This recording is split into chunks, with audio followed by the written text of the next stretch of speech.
consommation importante. Et aujourd'hui, le gaz naturel représente en termes d'énergie à peu près l'équivalent du charbon, avec le pétrole au-dessus. On voit qu'on a une courbe ici croissante et on n'observe pas une diminution ou une stabilisation très forte de la demande énergétique ici. Ce qu'on peut comprendre, c'est évidemment ici un mélange de facteurs.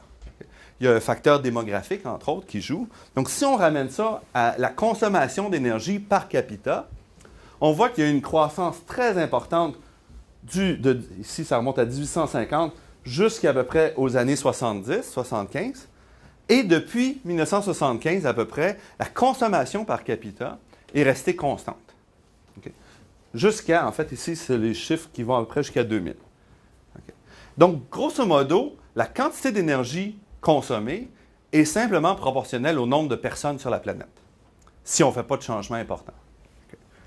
C'est, d'une certaine façon, donc découplé du produit mondial brut. On associe souvent les deux, okay, en disant, si on n'a pas plus d'énergie, on ne peut pas faire plus de croissance, mais ce qu'on voit, c'est qu'il y a un gain d'efficacité énergétique qui compense à peu près la croissance économique. Donc, si on regarde ici, on voit le produit mondial brut normalisé à 1 en 1980.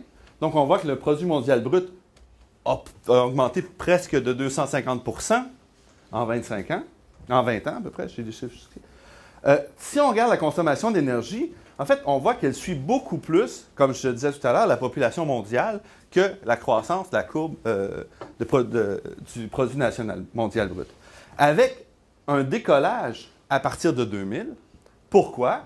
Parce qu'à partir de 2000, vous savez, la Chine et l'Inde commencent à entrer dans le monde consommateur d'énergie. Et là, évidemment, le nombre de personnes qui essaient de se rejoindre notre niveau de vie est important. Et là, ça a un impact très important, on voit ici, sur la croissance de la demande en énergie. Okay?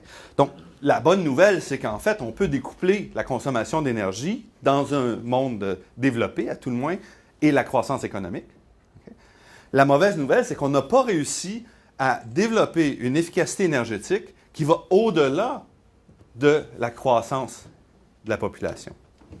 Et si on veut stabiliser la demande énergétique, n'oublions pas qu'on prévoit qu'on va doubler la population presque d'ici 2050, et elle serait à 12 milliards d'habitants.